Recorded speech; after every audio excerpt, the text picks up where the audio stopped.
This is the Mark IV Astra van we bought off Facebook Marketplace for less than 500 quid, and after months of work getting it ready for paint, it painted, we decided to do something completely radical. So after a lot of thinking, looking on Facebook, looking all over the internet, I've managed to find a four-wheel drive setup out of a Cavalier GSI 2000.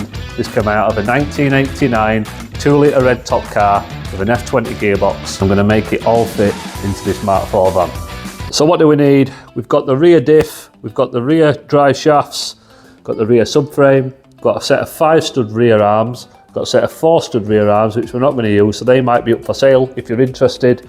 We have also got front shafts. That's an old VXR shaft just for testing purposes. We've got the F20 gearbox which we're not going to use, so that possibly could be for sale. That is set up for 4-wheel drive with the transfer box hole there. We've got this Vectra B gearbox which kindly came donated from one of my friends who's got a breaker's yard, and we're using that for some parts. Got a couple of generic mounts, got some mounts here, and we have managed to find a legendary F28 gearbox 6-speed, and this came out of a Cavalier Turbo, I believe, 4x4. We've just picked that up last week, and we've got it mocked up onto an old VXR engine block. So let's get straight on it. Let's have a look at the fitment issues and see what we need to do to start getting this project moving forward. So straight away, under the car, there's a transfer box bolted to the gearbox, and we can see that the subframe is in the way. The power steering rack above it is in the way, not allowing us to get any sort of clearance. So we need to cut this out, we need to remove the steering rack, and let's get this thing bolted in, make some mounts, and then we can work everything else up from there.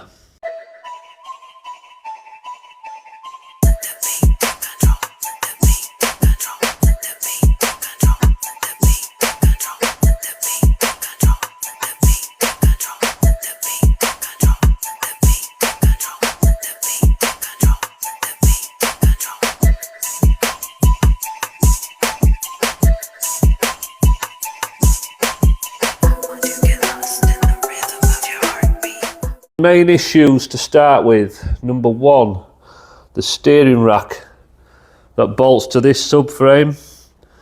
It bolts to these 2 holes here, and we've cut the section out of the subframe. Need to cut that just to fit the transfer box in between it, and this is the problem. So this is the transfer box, first bit of the prop shaft on it. To be honest, this will go up down the exhaust tunnel all the way to the back. So that's okay, that's not a problem. We don't need to put a tunnel in. The problem we have is the steering rack is hitting this part here. We cannot lift this up anymore. We can go a little bit more than this, but not a lot. But the steering rack is going to foul the transfer box, and now I can see why this hasn't been done before. Solution we're going to do is we're going to raise the steering rack, and the problem is then the steering rack hits against the chassis. So we're going to have to notch this chassis. We're going to cut this out both sides, and then we're going to weld in some steel, and then the steering rack is going to sit higher, and then we might have to adjust the pickup on the wheel hub. And we're going to raise the steering rack up about 2 inches, around about 50 mil. And we're going to weld some spacers on, and we're going to sit the steering rack on top. Rack's over there.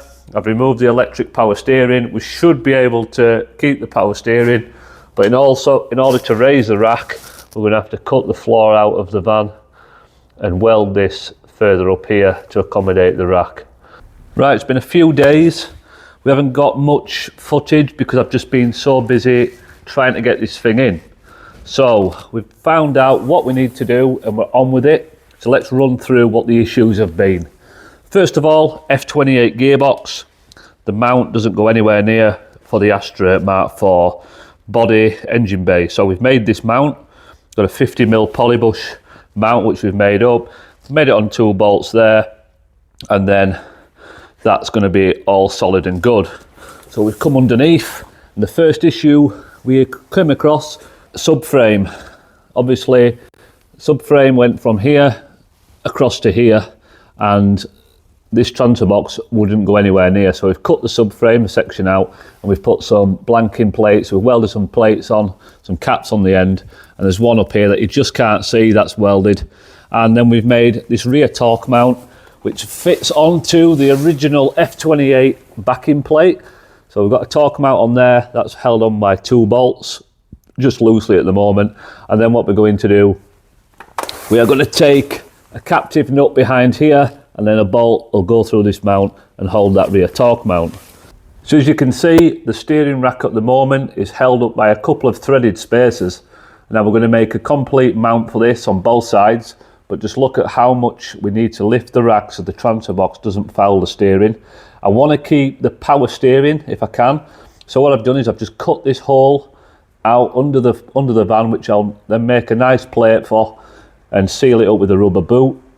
Like I said, we're going to make a box frame spacer with that threaded boss inside of it, so it's going to be all safe. But because we're raising the rack, we realised track rod ends had hit this chassis, so we've notched this side of the chassis out, and same on the other side, and we're going to weld in some plate all around here, make this strong and good, and put a strengthening gusset in there. So that's going to be good.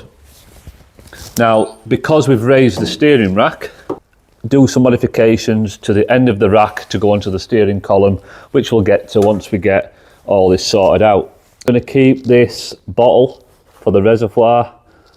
I'm going to should be able to put it here.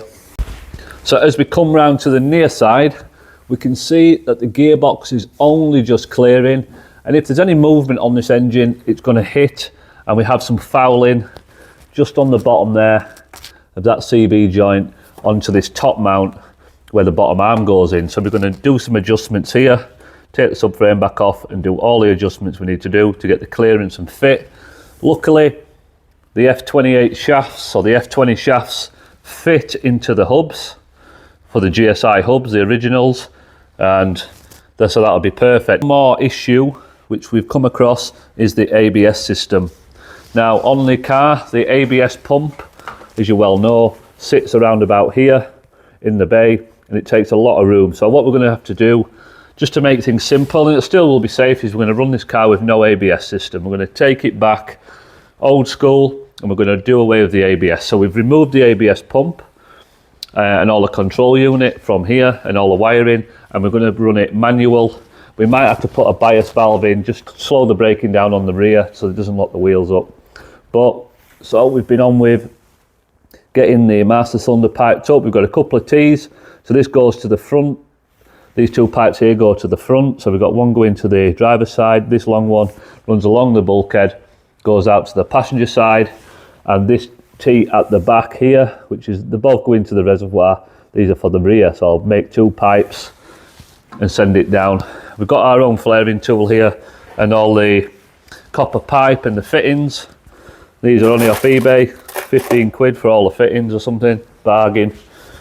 So, like I see, we've run that through there, got a nice clip on there, rubber mounted clip, so it doesn't catch, it doesn't rub on the body, and that just disappears through, then down to the front flexi, down to the front caliper. What we need to do now, remove this subframe back off, get all the modifications done, get the steering rack mounts made, get all that nice and safe. Safety is the first thing.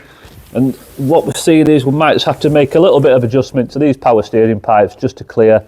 So this rod will just have a little bit more clearance for the gear linkage, which is here, and that'll fit up nicely to that rod, keeping the original 5-speed gear selector to run this 6-speed F28 box.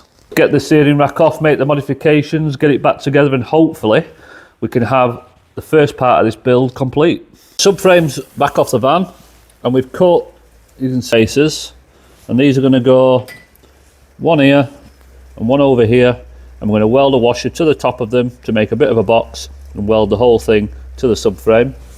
And then we're going to drill this hole in this blanking plate, clean this up.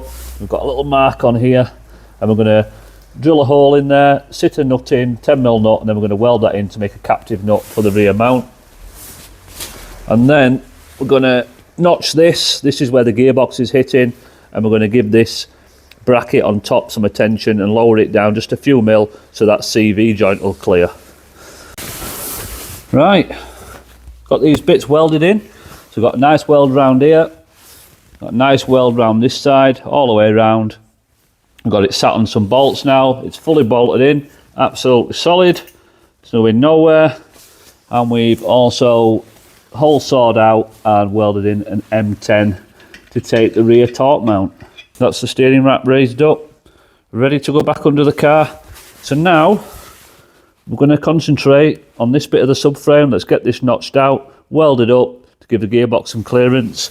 And we do need to work on the front torque mount. However, for test purposes, I have got a block in here. This is an old block from an old customer, but this is a VXR LEH block, and I'm running the XC block, the C20 XC block, and it's different here. So this is where I'm going to pick up on the torque mount for the front, but this block is different on the XC. It's flat, so I have to wait while the correct engine's in to make that torque mount. Frame's back on again, and we've got the notch done for the gearbox. We've knocked the plate off the top for this lower arm mount just to clear the drive shaft, which is clears perfect now, and we're just going to weld some V-tabs either side to give this some strength and clean this up when the subframe comes back off. But you'll be pleased to know that we've got the steering rack now mounted in on its all perfect. The arms now come through the chassis, so we'll get all this welded up and cleaned up. And we've also now got everything off the ratchet strap, sat on its own mounts. There's the rack, steering rack's there on its mounts, nice bit of clearance, and everything looks where it needs to be. So it's literally sat on the engine mounts now. We've had to adjust the rear mount. We've got that 10mm captive in there, that's got the bolt in. So we've had to adjust the rear mount a touch, but that's all welded up and solid. And the next job is to get the steering shaft on the steering column connected. Because we've raised it up, we're going to have to take the rack back out and adjust the steering input on the rack, but we'll do that in the next video. So what now? In the next video, we're going to get the power steering bottle in and get that mounted on a bracket. We're going to get the rear brake pipes in, and we're going to get the steering tunnel finished off and sealed up.